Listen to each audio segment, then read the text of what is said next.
Hello, everyone. This is Defacto review for this week with me, Jargal Dambadarja.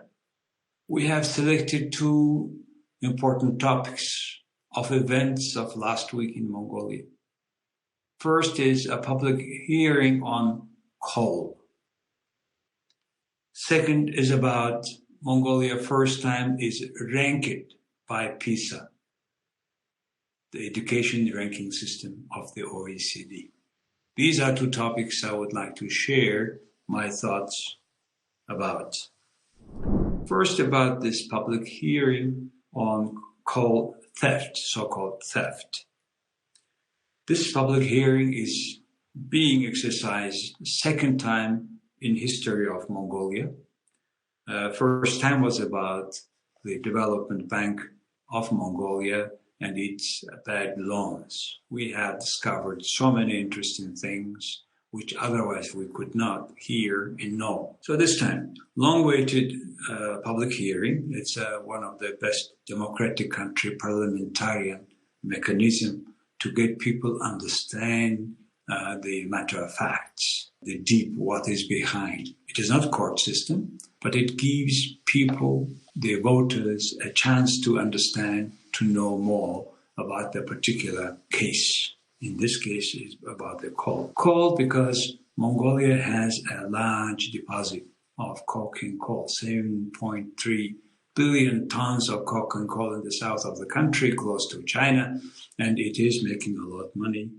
Or it could be even more money if this kind of theft is not there. Unfortunately, there is a theft, big theft. So what do we hear from the first hearing? Because second hearing will be next week. This week we got 4 days hearing of what was happening, in particular in Erdenes Tavantalga, which is a state-owned coal mine company. Tavantalga has a big deposit, as I said, with a huge reserve. If we use that reserve in the path that we do now, say 60 million tons a year we export, even it will be enough for more than 100 years. Which says that if Mongolia uses smartly its United Arab Emirates or Dubai, then we could have the same living standard as those countries have, at least Mongolian citizens. Unfortunately, it is not the case. Our state public officers live in that way, like in Dubai, not the public. Still, Ulaanbaatar city being hosting a half of population, but still have half of the population of Ulaanbaatar city in the residences where there is no proper sanitary conditions. So pity. And it's even worse, and it's so terrible to hear that the public officers are stealing this wealth. Just because it was stopped, we have, for example, exported 60 million tons this year. Otherwise, before this discovery of theft or stopping the theft, it was only 36 million tons. So somehow they were kind of stealing the debt seriously. There were certain interesting cases mentioned during the hearing. It is not the final judgment because it is to be made by the court. It will take a year. It will take because I don't believe in the current judicial system, which will discuss it on time, at least before the election. So many people are waiting for that, but many people are delaying that. They have a reason also, because just one example, 2 examples I would like to bring. One is there is a company called Ilgin Pride Company. This company had alone won 14 tenders. There are so many other companies, but one company is winning 14 tenders, and they got 28 billion MNT. It's just a part of what they are supposed to do. And we don't know clearly the efficiency of that money used. The other company, which is a particular, very pity to mention that, this company is called TT Operator Partnership, 4 companies partnership, and it has to do with former Speaker Iqbal, brother than Mr. Kansu, who was also the General Secretary of State Security Council, National Security Council, and he was also Minister of Transport.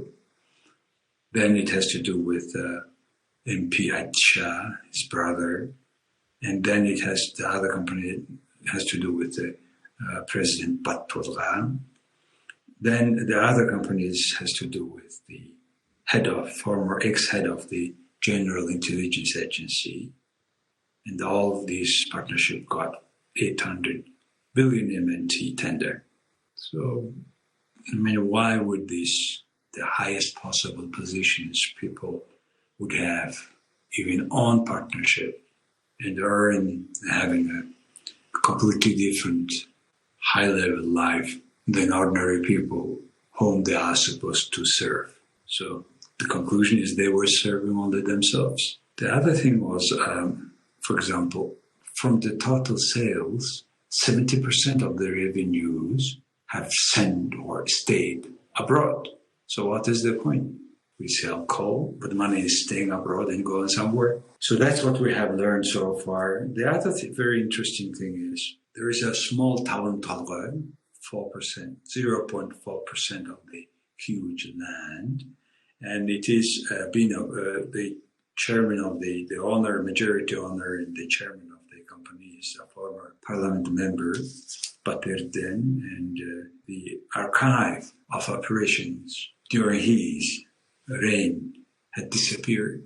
And he said that he is not archived, and an archive had disappeared. So what they will check, it's not clear. The other thing interesting thing was the just recent CEO of Taiwan Airbusiness Taiwan Talbot, Kang Hui, is now currently in prison. He's writing a letter. He wants to speak at this hearing.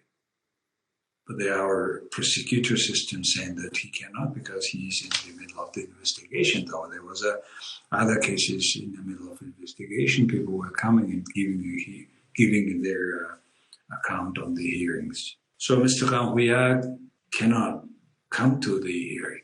And without his hearing, that will be not complete. Without his speech or contribution, that will be not complete hearing. That's the public opinion. The other thing, at the same time, Kang Hui started to feel bad. It turned out arsenic in his blood is more than several times more than can be allowed, according to his relatives and their tests. Then the police come out. General Police Department come out and they say, no, arsenic is okay. It is just as normal people. And it's hard to believe, to whom to believe. In any case, it would be much rational and better to just hear him. He's not running away. He just to come and to answer questions. So that is giving a lot of doubt to people that the system is working. Hearing is working really honestly. The other thing was another former CEO of Airbusiness Taiwan Talbot was saying that former President Ilbuk was lobbying to get this whole asset given to the Chinese company for 1990 years, according to Mr. Batsur. Another thing we hear during this hearing is, it turned out in Hamburg-Sum, 38 Chinese-owned enterprises, foreign enterprises, have a land and they own it. Somehow it turned out the Sum governor have signed, though he had refused that, he had signed that permission. But here, this some legal provision is not clear, because if foreign-owned company registered in Mongolia, then it became Mongolian company. And Mongolian company can have a land, can own the land for 60 years or so. Otherwise, for that company is owned by the foreigner, then he was supposed to check with open data. And if it is 100% owned by foreign citizens, according to our constitutions, a foreign citizen cannot own land.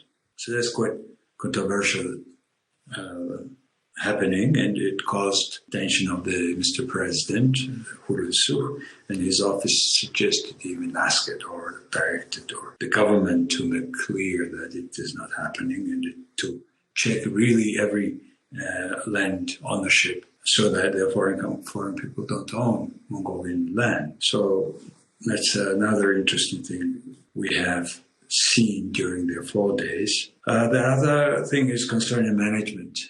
And management of this Irtnes Tavantalva company. Board members are getting really good lump sum money, 1.7 billion MNT. Of course, if the company works, large companies works profitably, the board is supposed to have certain reward. Hope there is a certain system of reward, but people find it quite too much high. The other interesting fact during this hearing was another former CEO of the Irtnes Tavantalva was recently, his case was sent from prosecutor to court under the allegation that he had asked $1 per ton contract himself. So another interesting thing is the management of this Irtnes Tavantalva, when they want to hide the deal from the public eye, they put a stamp as a state secrecy. In that way, many tenders have gone silently or not open, not announced publicly. So far we think that the government is not good manager, in particular when they select politicians to run the company, and they can steal altogether, making different kind of partnership, whatever it is. But unfortunately, the people who has information, who has power, are taking the wealth of the country for their own interest. Yeah. So next week we will see the second part of the hearings. So let's see. And after I will again brief you on a bigger picture. And now our topic is about PISA 2022 report. Mongolia is first time included into PISA ranking in 2022. PISA actually started itself 1997. It's OECD countries, and this time every 3 years they make this report. They examine 15 years old school students reading, mathematics, and science. And this time it was a creative thinking, also analysis in this report. So Mongolia, there was a 15 years old, 7,276 students from all around the country, private and public schools. And it was just selected by themselves, by the PISA people. And they had, students had a 2 hours computer test. What was the result? On mathematics, Mongolians got 425 score, which makes out of 81 countries and 500,000 students out of 81 countries, it makes 47th rank place. Reading capacity, 378. Science, 412. The all PISA people who was at the recent introduction last week in Mongolia, they said that it is Mongolia, though it is first time in the PISA ecosystem, they have Mongolia performed much better than expected from a low-income country. Mongolia just becoming from low-income to middle-income country, having more than $5,000 per capita per year from last year. What are critical remarks of, learning who you are, who you are. So let's take mathematics. Mathematics skills of Mongolian students. Total we have, as I said, 47th place, 425 score. In mathematics, the the particular point of attention is 51%, half of Mongolian students are performing at the lowest level, or the basic knowledge and skills at the level 2, its lowest level. So a very warning signal. The OECD average is 30%. Reading, terrible, 64%. Reading and not understanding, or what? OECD, 26%. Science, 50%. Half of the students have no proper knowledge. That's basically it says. OECD average is twice less, 24%. Very warning signals about the skills and capacity of our students. Though in general, as a country first time coming to the ranking, we had performed well, but this is very warning signals. So life satisfaction, that was another, from the questions they have raised, they made this comprehensive analysis. And Mongolia's 37% of Mongolian students, there were 37% is highly satisfied. OECD 26, not performing at that level, but happy. That's the main conclusion. Another thing, what we were not expecting from this hearing is Mongolian public schools doing much better than private schools. And another thing is the female students are performing better than male students. So a question comes why, and they have also a questionnaire the students to fill and to check. And the school facilities, school infrastructure, and digital environment. That's where the Mongolians, for example, almost 80%, 70 to 80%, not enough, lower than standard. And yet the OECD countries 2 times or even 3 times less this problem. That means we don't have an internet to every student, every school. We don't have every students having school gadgets like iPad, different pad, laptops, computers. So a lot of things to do for Mongolia. I mean, a lot of things to invest as well. So for our country, they have another interesting ranking. They have a 2 system. Per student, more than 75,000 per year expenses, less and more than 75,000. Mongolia way below of this rank. We spend some $20,000 per student. For example, when Qatar spends 160,000 per student, 8 times more. Yet, mathematics performances in Mongolia is higher than, for example, Qatar and Brunei, Brunei spends more than even 200,000 US dollars. What does it mean? It means we have a talented students and we don't invest enough. So that's what is to mirror reflection of what is our education and what the students' capacity. So now, what shall we do after that? That's the question.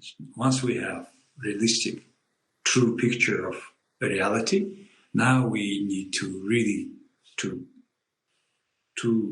dig deeper, to have a lot of discussions, covering every subject of the study, and really to do and maybe adjust some of our policy.